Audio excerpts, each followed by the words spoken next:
दोस्तों, महाराष्ट्र में वोटिंग भी खत्म हो गई और 23 तारीख यानी कल नतीजे भी आ जाएंगे। कौन जीतेगा कौन हारेगा ये एग्जिट पोल करने वाले बता रहे थे, लेकिन पार्टियां अपना अपना दावा कर रही हैं। लेकिन इन सब के बीच एक बात के बारे में कोई पूछ नहीं रहा कि भारतीय जनता पार्टी के राष्ट्रीय महासचिव विनोद तावड़े के पास इतना पैसा आया कहां से, जैसा कि दावा किया गया, आरोप लगा है। तस्वीरें भी आई, वीडियो भी आई, विपक्ष ने निशाना भी साधा। यह अचानक हो जाएगा क्या? क्या किसी ने यह सोचा कि एक ऐसा राज्य, एक ऐसा स्टेट, एक ऐसा सूबा जहां खुद बीजेपी की सरकार है, ऐसे में किसी छोटे मोटे नहीं बल्कि भारतीय जनता पार्टी के एक बड़े नेता के पास से ये तमाम चीजें मिल भी जाती हैं और पुलिस वहां पर पहुंच जाती है, तमाम चीजें बड़ी आसानी से हो जाती हैं। क्या किसी ने सोचा कि कभी ऐसा अगर किसी और राज्य में होता, किसी और पार्टी शासित राज्य में होता तो समझा जा सकता था कि पुलिस ने कार्रवाई की, लेकिन क्या बीजेपी शासित राज्य में यह मुमकिन है? और मैं बीजेपी के लिए नहीं कह रहा हूं, अगर जेएमएम का कोई बड़ा नेता झारखंड में ऐसा ही करता पकड़ा जाए तो आश्चर्य होना, हैरान होना बड़ा लाजमी है। अगर केंद्रीय एजेंसियां कार्रवाई नहीं करती। इसीलिए आज इसी पर एक बहुत स्पेशल रिपोर्ट आपके सामने लेकर आया हूं कि विनोद तावड़े सिर्फ राष्ट्रीय महासचिव नहीं है बीजेपी के, बल्कि उन्हें एक बड़ी जिम्मेदारी मिलने वाली थी। लेकिन क्या इस घटना के बाद बड़ी जिम्मेदारी मिल पाएगी? क्या वाकई उनके पास से जो पैसा बरामद हुआ वो बांटने आए थे या फिर एक बड़ी साजिश का शिकार हुआ है? आज एक एक रिपोर्ट अपनी इस वीडियो में दिखाने जा रहा हूं। नमस्कार, मैं हूं प्रज्वल गौतम और आप देख रहे हैं खबर चौक। मैं उन खबरों को आप तक पहुंचाने की कोशिश करता हूं जिसका जिक्र करने से भी इस देश की मीडिया बचती नजर आती है, क्योंकि इस देश की मीडिया वही दिखाती है जो उनके आका चाहते हैं। लेकिन आज मैं आपको दिखाऊंगा कि आखिर ये बीजेपी के अंदर जो गुटबाजी खासकर लोकसभा चुनाव के परिणाम के बाद शुरू हुई है, ये उसी का असर तो नहीं है। क्योंकि आपने देखा 4 जून के बाद से ही योगी वर्सेस केशव प्रसाद मौर्य, योगी वर्सेस कहा जाने लगा मोदी शाह, योगी के साथ संघ, मोदी शाह के ने केशव प्रसाद मौर्य को आशीर्वाद दिया। ये तमाम चीजें उत्तर प्रदेश में तो चल रही थी, लेकिन क्या ये महाराष्ट्र की सियासत में भी हुआ? और अगर हुआ तो विनोद तावड़े क्यों निशाने पर है? मैं एक एक चीज आपको बताऊंगा, लेकिन शुरू करने से पहले एक बार वही वीडियो फिर से दिखाना चाहूंगा।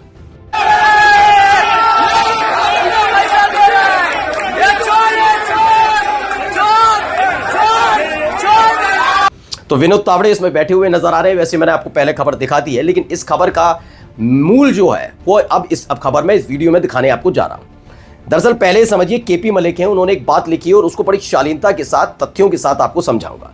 उन्होंने कहा विनोद तावड़े फंसे या फंसाया गया। वैसे किसने फंसाया होगा? कहीं वैसे तो नहीं जैसे बंगारू लक्ष्मण जी को फंसाया गया था, क्योंकि ये नड्डा के बाद लाइन में। आप समझिए होने क्या जा रहा है। आपको पता ही है कि हाल ही में मैंने एक खबर दिखाई, बीएल संतोष का नाम अब तेजी से उभर कर सामने आने लगा है कि वही भारतीय जनता पार्टी के राष्ट्रीय अध्यक्ष हो सकते हैं। काफी कुछ सिमिलैरिटी है और दोनों ही पक्ष, जो बीजेपी और आरएसएस, दोनों जो पक्ष हैं वो दोनों ही इस नाम पर संतुष्ट हो सकते हैं कि बीएल संतोष आरएसएस से निकलकर मोदी शाह के करीबी भी बने, तो आरएसएस भी संतुष्ट नजर आ रही है और मोदी शाह भी, कि उनको कोई दिक्कत नहीं। पहले से पहले कौन कौन से नाम आए थे वो मैं आपको बता देता हूं। इससे पहले नाम आया था सबसे पहले वसुंधरा राजे सिंधिया का, कि वसुंधरा राजे सिंधिया को बनाइए एक महिला राष्ट्रीय अध्यक्ष के तौर पर। लेकिन हर कोई जानता है कि वसुंधरा राजे सिंधिया के साथ मोदी और शाह दोनों के कितने मधुर संबंध हैं। याद करिएगा, राजस्थान का चुनाव परिणाम आने के बाद नाराज वसुंधरा राजे सिंधिया, क्योंकि कह दिया गया है कि वसुंधरा सीएम नहीं बनेंगी। हिम्मत नहीं हो पाई कि जो नेतृत्व है, केंद्रीय नेतृत्व में से कोई जाकर उनसे मिल ले। आखिरकार राजनाथ सिंह, जो सजातीय माने जाते हैं वसुंधरा राजे सिंधिया के, और खासकर अडवाणी के गुट के माने जाते हैं, ये वही लोग हैं, ये सारे लोग हैं। क्या है वो भी बताऊंगा। उनको भेजा गया था, एक पर्ची हाथ में थमाई गई थी। वसुंधरा थोड़ी हैरान भी रही कि पहली बार के विधायक भजनलाल शर्मा को मुख्यमंत्री बनाया जा रहा है। लेकिन हर कोई जानता है कि बीजेपी में वही मुख्यमंत्री बन सकता है जो ज्यादा सवाल मोदी शाह से ना करे। तो खैर, उनके नाम पर मोहर लगी। अब मैं पहले अडवाणी वाले किस्से पर आ जाता हूं कि आखिरकार ये कौन लोग हैं जिनको बहुत साइडलाइन करने की कोशिश मोदी शाह की जुड़ी करती रही। दरअसल साल था 2014 और उस समय चुनावों को लेकर बात चल रही थी। वैसे तो साल 2013 में ही गोवा अधिवेशन हुआ था। अडवाणी को लगा था कि वो फिर से प्रधानमंत्री पद के दावेदार होंगे, लेकिन अचानक से मोदी के नाम को आगे किया जाता है। पक्ष में कौन कौन थे? पक्ष में थे प्रमोद महाजन, पक्ष में कौन थे? सुषमा स्वराज, पक्ष में कौन थे? राजनाथ सिंह। ये वो नेता थे, लेकिन अरुण जेटली जैसे नेताओं ने मोदी का साथ दिया था, इसलिए उनको भारी भरकम मंत्रालय भी मिला और वो काफी चहेते भी रहे। लेकिन इन सब के बीच हुआ क्या है? अब अडवाणी वाली वसुंधरा राजे सिंधिया भी एंटी हुआ करती थी, मतलब अडवाणी खेमे में थी। इसलिए इन नेताओं को, शिवराज सिंह चौहान, ये तमाम नेताओं को साइडलाइन करने की कोशिश इसलिए की जाती रही। तो नाम किसका है? वसुंधरा राजे सिंधिया को राष्ट्रीय अध्यक्ष बनाया जाए। मोदी शाह जानते हैं कि नहीं, ये करना बड़ा मुश्किल हो जाएगा, इसलिए उन्होंने अपनी वीटो पावर का इस्तेमाल किया। लेकिन वो वीटो पावर इतनी कमजोर हो गई है 240 सीटें आने के बाद से कि उसका ज्यादा असर पड़ता नजर नहीं आता। लेकिन बात का सम्मान रखना था, है तो प्रधानमंत्री, है तो इस देश के गृह मंत्री, बड़ा चेहरा भी है। तो आखिरकार आरएसएस ने कहा कोई बात नहीं। फिर शिवराज सिंह चौहान का नाम आया। ये जानते थे कि शिवराज सिंह चौहान को बनाना भी बड़ा मुश्किल है, इसलिए उस पर उनके नाम को भी खारिज किया गया। फिर आए कई और नाम, जिसमें सुनील बंसल से लेकर विनोद तावड़े साहब का नाम भी था। अभी एक और केपी मलिक साहब है, उन्हीं का मैं ट्वीट पढ़ता हूं, पढ़िए। ब्रेकिंग न्यूज, भाजपा के राष्ट्रीय अध्यक्ष होंगे बीएल संतोष। इसको मैंने आपको दिखाया था, लेकिन इसमें नाम पढ़िए, वो स्पेशली उसको पढ़वाने के लिए मैं इस ट्वीट पर आया।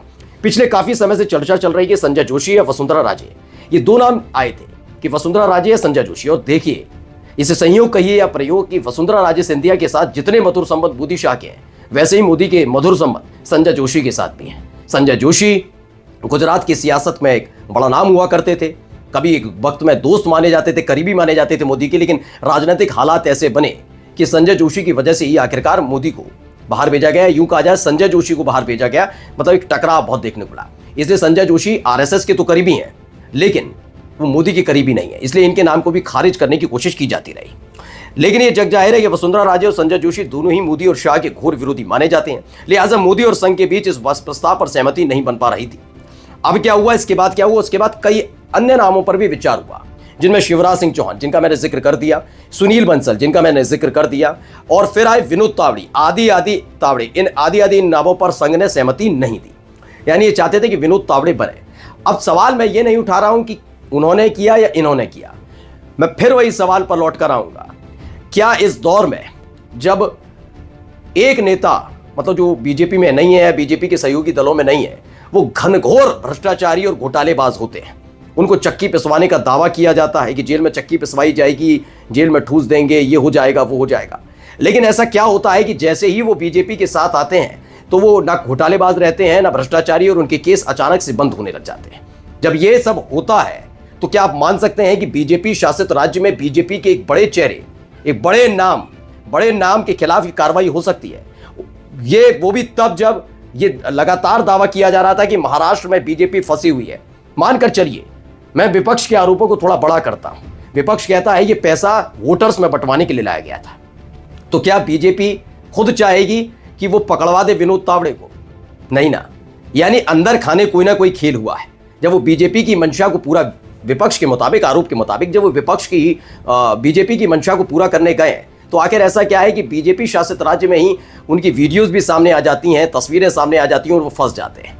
इस पर विचार करना चाहिए कि वो कौन सा खेमा है जो ये खेल करता हुआ नजर आया। मैं ये नहीं कहता, ना मैं उन्हें क्लीन चिट दे रहा हूं, ना मैं उनको दोषी करार दे रहा हूं, लेकिन मैं सवाल जरूर उठाऊंगा कि जब बड़े बड़े भ्रष्टाचारी भी बड़े आराम से इस दौर में क्लीन चिट पा रहे हैं, वैसे में बीजेपी शासित राज्य में बीजेपी का एक बड़े चेहरे पर न केवल आरोप लगते हैं बल्कि वीडियोस तक सामने आ जाती हैं। ऐसे में जांच का विषय तो है कि आखिरकार कौन रच रहा है ये साजिश। नमस्कार।